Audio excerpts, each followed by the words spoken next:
एक राजा बड़े लालची हो गए। उस राजा ने अपने बल से अनेक राज्यों को जीत लिया। पूरी धरती पर कोई राज्य नहीं बचा जो राजा ने ना जीत लिया हो, सब पर शासन कर लिया। एक राज्य, एक छोटा सा गांव पहाड़ों के बीच में रह गया जो राजा के कब्जे में नहीं था। आज राजा उस छोटे से गांव को भी पाने के लिए लालचित हो गया और सेना लेके चल पड़ा। अच्छा आप बताओ, पूरी दुनिया का राज्य जिसको मिल गया हो उसे एक गांव छोड़ने में भी तकलीफ हो रही है। इतना लालची हो गया राजा। राजा उस गांव की ओर जा रहा था सेना लेकर के। मार्ग में एक महात्मा मिले। महात्मा ने राजा से पूछा, महाराज कहां जा रहे हो? तो कहा, मैंने सारी धरती को विजय कर लिया है, केवल एक छोटा सा गांव रह गया है, उसे पाने के लिए जा रहा हूं। महात्मा ने कहा, राजा इतनी सारी सेना लेके उस छोटे से गांव को पाने जा रहे हो? इतना बड़ा राज्य, अरे इतने बड़े राज्य में इतने बड़ी धरती पर कहां सोना कहां चांदी, कितने लोग कहां गांव, तुम्हें यह भी याद है कि खामखा लालच जिद कर रहे हो सबको पाने के? क्या करोगे पाकर उस गांव को? तो कहा, सारी दुनिया को मैं अपने हुकूमत में रखना चाहता हूं, मेरी शक्ति दिखाना चाहता हूं। महात्मा ने कहा, मान लो उस गांव को भी तुमने पा लिया, सारी दुनिया पर भी तुम तावीज हो गए, सारी दुनिया पर भी तुम आरूढ़ हो गए, तो क्या हो जाएगा फिर तुम्हारा? क्या प्राप्त होगा? राजा, सारी दुनिया को जीतने के बाद भी तुम्हारे राज्य की और तुम्हारी धन की कीमत मेरे इस कमंडल के पानी के बराबर भी नहीं है। राजा क्रोध में आ गया। महात्मा से कहा, फांसी पे चढ़ा दूंगा तुझे।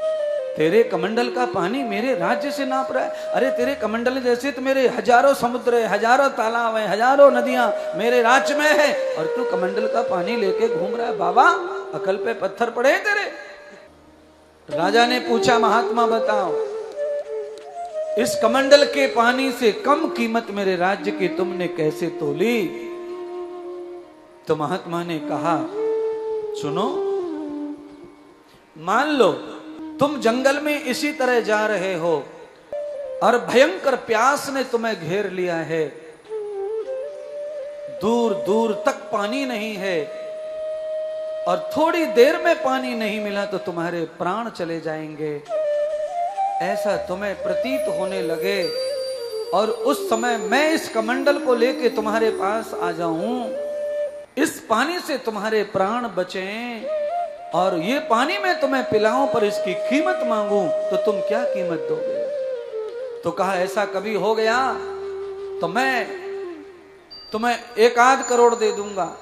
महात्मा ने कहा, मैंने नहीं पिलाया तो 10-20 करोड़ दे दूंगा, तब भी नहीं पिलाया तो 100-200 करोड़, तो भी पानी नहीं पिलाया तो कहा 1-8 राज्य दे दूंगा, तो भी नहीं पिलाया तो 2-4 राज्य दे दूंगा, नहीं पिलाया फिर भी।